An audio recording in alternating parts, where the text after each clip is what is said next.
are joined now by both the ASEE's Executive Director, Norman Fortenberry, and also incoming President-elect, Nick Altiero. Thank you both very much for joining us this morning. Thank you. Now, both of you, your term will not begin for another year. Correct. So let's talk first about what your goals are and how they're going to fit in line with ASEE's goals. Sure. Well, I think that anybody coming in as president, their first goal is going to be to put a major emphasis on member services. And I know Norman is always talking about member services, and if a president comes in that doesn't focus on that, they're not doing their job, because our membership is our most important asset. And if we don't provide member services, we won't have membership. The field of engineering technology is changing rapidly, dramatically, and so the services have to change rapidly and dramatically. And so our workshops, our publications, those sorts of things have to be completely up to date, and we have to always provide a forum for people to be able to discuss the latest technologies. But beyond that, I have a particular passion for ASEE being a major voice in public policy.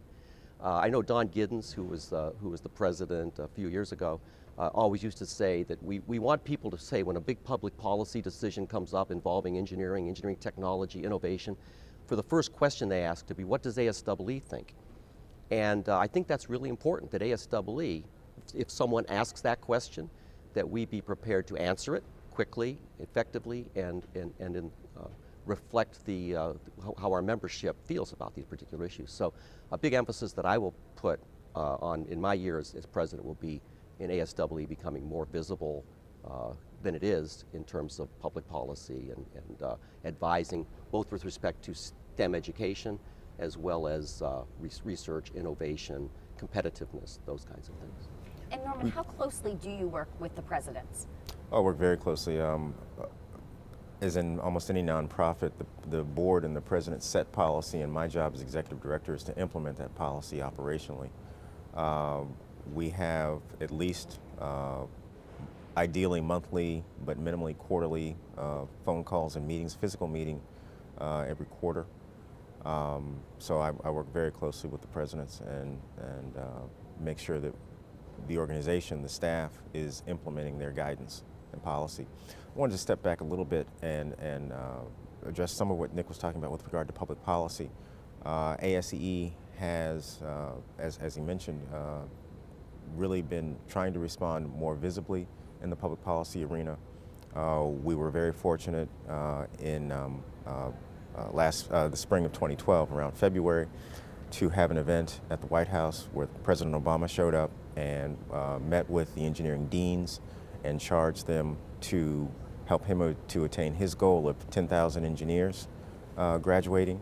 The deans took that on as a personal commitment and took a two-stage approach, the first being to focus in on retention of current engineering students, and we were able to publish a booklet that went into a National Science Foundation solicitation by reference, so to show that ASEE was contributing to the knowledge base for that National Science Foundation effort.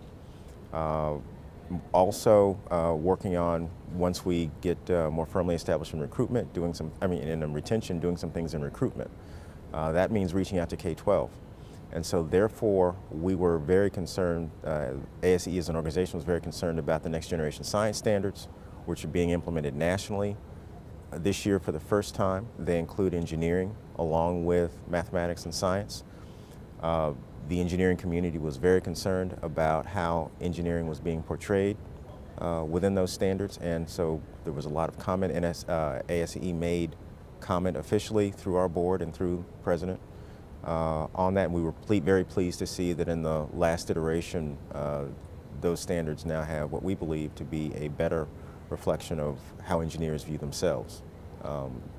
And to follow up on that, the Engineering Deans Council, and I'm the chair of the Engineering Deans Council. I've been on the executive board for 8 years now. I'm the current chair of the council.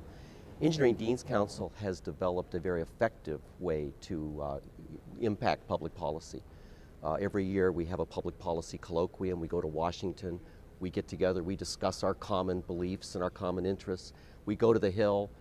We talk about what we believe to be important policy changes affecting the issues that Norman's talking about here. And that led to that meeting at the White House. And that EDC, now EDC is of course a subset of the ASEE, and EDC has managed to become very agile, I think, in terms of responding to questions about public policy. And so I think that that's an area where making the entire organization as agile, it would be a very important goal for us. And I think you all have hit on this. I was just going to ask you, you're both so passionate about public policy. Clearly, what are some of the common goals? And like I said, you just touched on some of them. Right. Well, so I think that the two areas I think that I feel particularly strongly about, one of them is STEM education. Norman talked about this, the E in STEM. And so as you look at engineering, there are a number of issues that we need to address as a society. The engineering workforce is really important, and that there are all sorts of issues that come up there. How do you inspire young people to want to be engineers? How do you prepare them to be successful as engineers? How do you become more inclusive? I mean, how do you include parts of our society that have never really been engineers, or at least not in significant numbers? How do you make engineering education more accessible to young people that want to go into technical engineering and engineering careers? So that's one area that's huge. And as Norman pointed out, there's been a lot of talk about integrating engineering into K-12. Well, what does that mean? Does it mean inspiring young people to be engineers? Does it mean teaching engineering to young people at that level? So that's a whole area where we've been very involved. And when people ask about engineering education at any level, I don't care if it's kindergarten or continuing education, the first place they should go should be the American Society for Engineering Education. The other area is competitiveness. I mean, in order for our society, we're in a world now where technology is changing so rapidly. And if we're not the most innovative society on the earth, we're not going to be the most competitive society on the earth. And innovation, the drivers of innovation are engineers. And so we need to advise relative to public policies that will support innovation, research, R&D, this sort of thing. There are a lot of decisions being made by our policymakers that have a major effect on whether this country is going to remain the driving force in innovation in the world. And I think that, again, I think when people want to have advice or guidance on that, I think the first question they should ask is, what does the American Society of Engineering Education think about this? You agree with those goals? Oh, absolutely. All right, so let's move on to Hurricane Katrina. Oh, you're a dean at Tulane. Yes. You really took that opportunity to rebuild and organize that new school. Correct. So let's talk about the lessons that you learned during that process and how you applied those lessons to ASEE. Right. Well, so Hurricane Katrina was one of the more one of the major events of my life, obviously. When Hurricane Katrina hit New Orleans, we all saw the devastation to New Orleans and to the region as a whole. Tulane University in particular suffered about $500 million worth of losses. I mean, our university was really pretty much destroyed. And we were closed down for a semester, and there was talk at one point of perhaps never opening again, because that's how bad the devastation was. Our president exercised incredible leadership, and he and the board stated immediately after the storm had hit, they immediately stated the goal of not only recovering from Hurricane Katrina, but actually becoming an even better university as a result. So that statement that people say never always take advantage of a good crisis, or this is exactly how our board responded to that. Okay, we've been destroyed. Now, what opportunities does this offer us in terms of rebuilding and becoming something very different? One of the major aspects of those changes affected engineering. Before Katrina, I was the dean of engineering. Engineering departments were eliminated. Some were kept. Science and engineering were integrated into one school. I was asked to be the dean of that new school with the goal of creating a truly integrated school of science and engineering. And I will tell you that the school we have today I'm very proud of it. It's a tremendous accomplishment. After the storm, when I was standing there looking at the floodwaters, I never would have dreamed that 7 years later we would look like this, but we took advantage, and we've done very, very well. I think that those kinds of lessons apply to everything, including ASEE. I mean, ASEE faces a lot of challenges, and those challenges will keep coming because this is the kind of world we live in. We face challenges.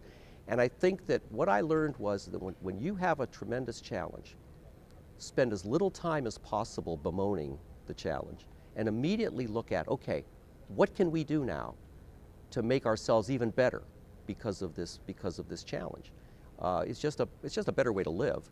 But also, it actually is true. There are things that you can do, or things that you are forced to do maybe, that without that challenge, without that crisis, you probably would never have done. And so that's probably the main lesson I learned from the storm.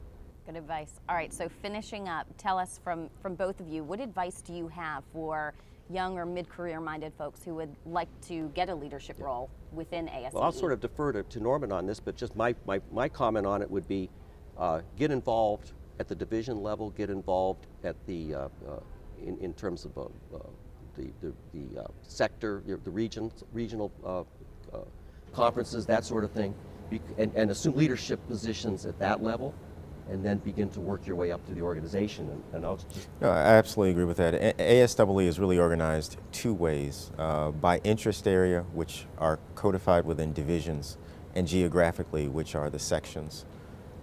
Divisions aggregate into something we call professional interest councils, and the sections aggregate into something that we call zones.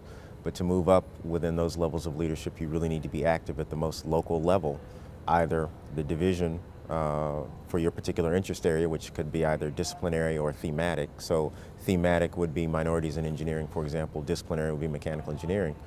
And geographic at the zone level, the Mid-Atlantic section, for example, where I'm based. You just need to start becoming active and being involved and saying, hey, how can I help out, or what do I have a passion about that I'd like to take lead on? And you demonstrate your interest and your willingness to take on responsibility, to follow through, to accomplish a goal.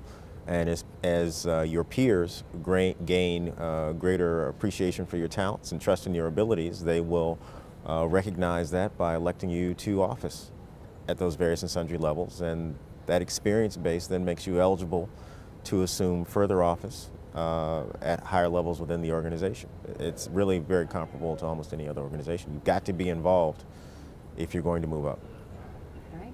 It's been very informative. Thank you both so much. Thank you very much. Altiero, Norman Fortenberry, thank you for joining us. It's a pleasure. It's a pleasure.